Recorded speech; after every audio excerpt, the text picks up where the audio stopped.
Okey geng, ni van yang semalam. Van semalam apa tengok tu van pun duduk kat luar balik. Tengok kenapa aku buka balik. Aku buka balik sebab dekat dia punya water pump ni ada leaking mat. Ni kedudukan dia punya water pump tu. Tengok dalam water pump, ya Allah, memang pokem punya teruk lah tu. Memang teruk lah.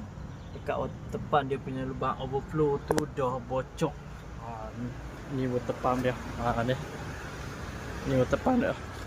Tu lah, ni sebelah dalam water pump ni tu. Tengok, dia makan besi habis, karat-karat tu makan besi. Dia bocor kan, dia bocor kat ni, kat lubang ni. Ni nampak lubang kecil ni. Tu. Ni. Dia bocor keluar air kat sini. Patutlah air dia mai pun kering terus. Memang kering terus lah. So kita beli water pump yang baru lah. Kita tekan water pump baru yang seketui. Ni dia punya water pump. Tu water pump.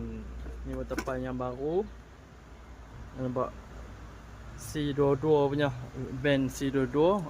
Ni dia punya water pump lah. Ni dia punya water pump yang baru. Apa tengok beza bandingkan hak lama dengan hak baru macam mana. Memang hak lama memang teruk gila. Tu kita tukar baru terus ya. Daripada Aisin, memang tak dapat selamatkan lah. Sebab kita dah pasang semua dah. Tuan-tuan rakyat, tiba-tiba ada leaking dekat water pump. Terpaksa buka balik lah, nampak tu. Kita terpaksa buka balik untuk tukar dia punya water pump.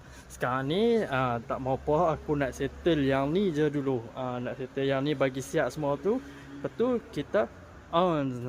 Ni dia punya apa, radiator pressure. Ni dia punya cat radiator pressure lah. Kita try buat test tengok. Buat test ada bocor. So sekarang ni jom kita settle yang bahagian coolant ni dulu.